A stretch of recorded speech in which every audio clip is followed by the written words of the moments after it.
Beste mensen, de laatste keer hadden we gesproken over de persoon van Marcus, de evangelist. Hij was niet een van de 12 apostelen van Jezus, maar de tolk van Petrus en de reisgezel van Paulus.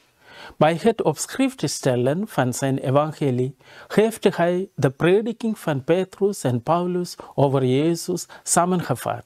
Zijn evangelie richt zich tot de vervolgde christenen van Rome. Hij heeft zijn evangelie waarschijnlijk tussen 67 en 70 jaar na de verrijzenis van Jezus geschreven. Het is het eerste evangelie dat op schrift gesteld is. Vandaag beginnen we met het eerste vers van het evangelie. Begin van de blijdboodschap van Jezus Christus, de Zoon van God. Deze 4 woorden introduceren het evangelie. Ik vraag u, indien mogelijk, deze video te volgen met een Bijbel in de hand. Dan zult u beter begrijpen wat ik hier vertel. Laten we eerst eens kijken naar het woord begin. Over welk begin gaat het? Bij het woord begin denken we niet alleen aan het boek, maar ook aan Jezus zelf, die de Zoon van God is. De evangelies van Mathew en Lucas vertellen ons het verhaal van de geboorte en de jeugd van Jezus. Daardoor kunnen wij de oorsprong van Jezus zien. Maar zonder naar de verhalen van de kindertijd te verwijzen, gebruikt Marcus het woord begin om het begin van Jezus aan te duiden. Omdat Jezus de Zoon van God is, is er geen begin. Hij is eeuwig. Hij is bij zijn Vader toen de wereld begon. Zijn aanwezigheid werd door de schepping gevoeld op het moment van de schepping. Maar bij het woord begin denken we ook aan het begin van de verkondiging van Jezus. Kort samengevat wil Marcus ons het volgende zeggen. Jezus was aanwezig bij het begin van de wereld en hij begint nu zijn verkondiging van de blijdboodschap van God. Het woord evangelie komt van een Grieks woord en betekent blijdboodschap. Laten we niet vergeten dat Jezus zijn prediking begon door te zeggen: de tijd is vervuld en het rijk Gods is nabij. Bekeert u en gelooft in de blijdboodschap. Zo kunnen wij zeggen dat heel de prediking van Jezus kan worden samengevat in één woord: evangelie. Het woord evangelie of blijde boodschap wordt meerdere keren gebruikt in het Oude Testament. Laten we eens kijken naar het gebruik in Jesaja, hoofdstuk 40, vers 9 tot 11. En Jesaja, hoofdstuk 52, vers 7. In die passages gebruikte de profeet Jesaja het woord boodschap van vreugde om te verwijzen naar Gods koninkrijk.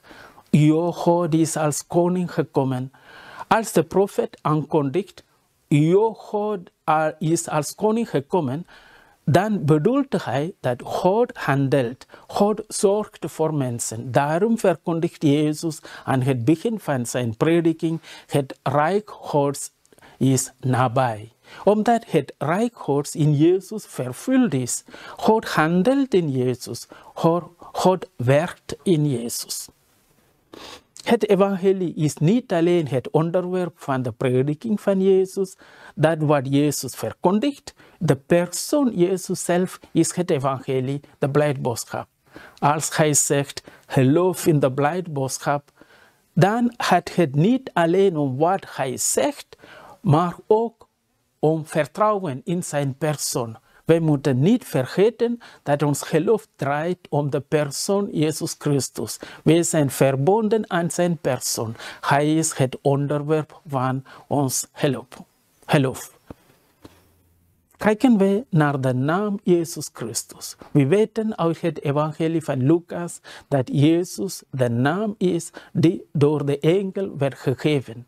De naam kan ons verwijzen naar Jehoshua, degene die Mozes verving om het volk Israël naar het beloofde land te leiden.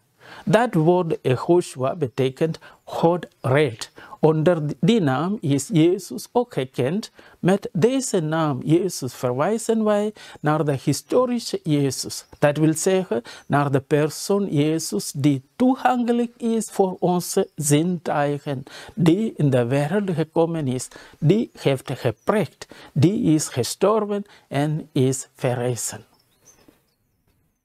Het woord Christus komt uit het Grieks, Christus, en betekent gezalfde, gewijde, die uitverkorene van God.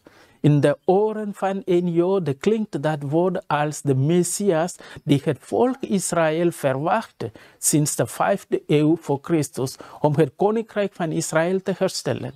In de oren van een christenen betekent dat woord Jezus die het onderwerp is van onze geloof. Die is gestorven en verrezen om ons met God te verzoenen. Kortom, de Jezus van het geloof. Na de verrijzenis herkende de christengemeenschap in Jezus de Messias die verwacht werd en kende aan Jezus de titel Christus toe. Voortaan wordt Jezus Christus onze Heer genoemd. Voor die christenen in de 1e eeuw was Jezus Christus onze Heer zeggen een geloofbelijdenis, het eerste credo. Op die manier verklaarden zij dat Jezus, degene die gekomen is in de naam van God, hij is onze verlosser, hij is onze God. Wat betekent zoon van God? In het Oude Testament drukte het woord zoon niet alleen die directe afstemming uit, het betekent ook dat je bij een groep hoorde. Zonen van Israël, zonen van Babylon, mensenzoon. Het Oude Testament gebruikt de uitdrukking zonen van God voor de engelen, voor het volk Israël, voor de koning. Maar in het Nieuwe Testament, de betekenis van het woord zoon van God is veranderd. Jezus is genoemd zoon van God bij zijn doop, bij de transfiguratie en meerdere keren door de bezittenen. In de verhalen van Jezus' jeugd, bij Mathew en Lucas, wordt Jezus beschreven als de Zoon van God. En tenslotte lezen we in het lijdenverhaal, vraagt Caiaphas, de hoogpriester, aan Jezus, zijt gij de Christus, de Zoon van de gezegend? Waarop Jezus antwoordt, ja, dat ben ik. En dan is er nog de belijdenis van de centurion. Waarlijk, deze mens was een zoon van God. Na zijn verrijzenis getuigden de apostelen dat Jezus de Zoon van God is. Paulus zegt met kracht dat Jezus de Zoon van God is. In het evangelie volgens Joannes spreekt Jezus in duidelijke termen over zijn relatie tot de Vader. Het is ons geloof dat Jezus de Zoon van God is. Daarom zeggen we in de apostolische geloofbelijdenis tijdens de mis, ik geloof in Jezus Christus, zijn enige geboren Zoon, onze Heer. Ik denk dat wij dat niet moeten begrijpen in menselijke termen. Wij moeten het meer zien hoe God uit de hemel naar ons toegekomen is door de geboorte uit een vrouw, Maria, om ons de weg naar de Vader te wijzen.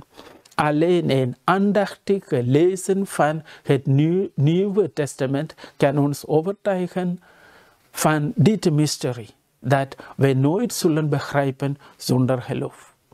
Kort samengevat, de eerste vers van het evangelie, begin van de blijdboodschap van Jezus Christus, de Zoon van God, is een inleiding tot het evangelie. In deze vers zegt Marcus wat hij verder uitlegt in zijn evangelie. Het evangelie begint met de verklaring dat Jezus de Zoon van God is. En het eindigt eveneens met dezelfde uitdrukking, Zoon van God. En door heel het evangelie heen toonde Marcus ons het leven van de Zoon van God op aarde. Bedankt voor jullie aandacht.